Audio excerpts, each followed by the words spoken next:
Hi everyone, my name is Jack Layden, and the paper I'll be talking about today was titled An Experimental Study of GPS Spoofing and Takeover Attacks on UAVs. So, an overview, I'll be talking about what GPS is, what GPS spoofing is and how it works, talk about manual spoofing of those GPS threats, and then the threats and impact that this has. So to start, the GPS is also known as the Global Positioning System. Makes up a bunch of satellites. It's a constellation of satellites that orbit the Earth, and a minimum of 4 are required to track any position of whatever object is requiring to be tracked. UAVs, unmanned aerial vehicles, have both military and civilian applications. You can buy a UAV off the market, a drone, and the military obviously uses drones to carry out bomb strikes and surveillance and reconnaissance. The threat here with the GPS system is that no authentication is required for a receiver to accept a GPS signal as true. So that comes to play with GPS spoofing.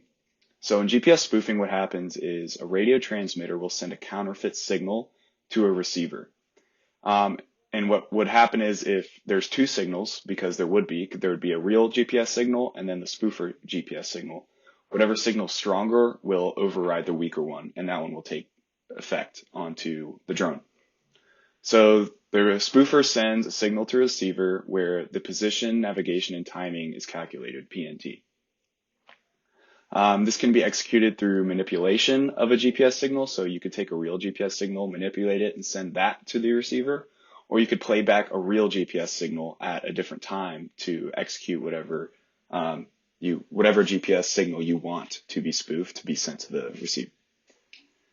And the receiver will think that it's in the location sent by the spoofer instead of its actual location. So if it thinks it's 10 meters to the left, it may actually be 10 meters to the right, and then it will adjust accordingly.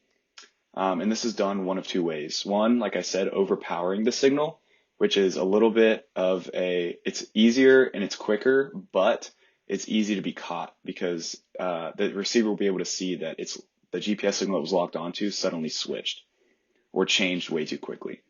And two is a synchronous escalation attack. And in this case, an attacker would send out a weaker GPS signal and slowly increase it at a synchronous rate. So it'll match what the GPS signal, the true GPS signal is sending, and it'll slowly escalate it enough to where now all of a sudden it's the stronger signal and it takes over telling the receiver the GPS commands, and the receiver would be none the wiser. So you can see in this image, the way it works is the spoofer sends the signal. It thinks it's in a position that it's not actually in. And in this paper, what they did was they tested this on multiple different drones. And so here you can see that the drone is, say, in target A here, that's where it wants to be. That's where the drone is going to auto-correct to be at this position. That's where its position is supposed to be at. So what they did is they sent a fake GPS signal telling it, hey, you're at B. So the drone thinks it's at B. In reality, it's at A. So it's going to auto-adjust and travel to C. So it thinks it's at B. It's trying to go to A. So it's going to travel to the right. And in reality, it's at A going to point C. And that's how you can trick a drone into going any direction you want. So another method that they found was using human-in-the-loop HITL spoofing. And in this case, it's how you would imagine like somebody holding an Xbox remote, manually looking at the drone, watching its movements, and then adjusting accordingly to make it go where that user wants it to go, to where the spoofer wants it to go. And this uses the same idea of GPS spoofing via a handheld remote like an Xbox remote to allow for real-time spoofing adjustments for more accurate control, because the human is able to see where the drone is and move it to where the spoofer wants it to go. And one of the quotes in their paper was, in the case of a regular controller, the control inputs directly actuate the motors. So the controller is sending a signal and the motors are moving accordingly.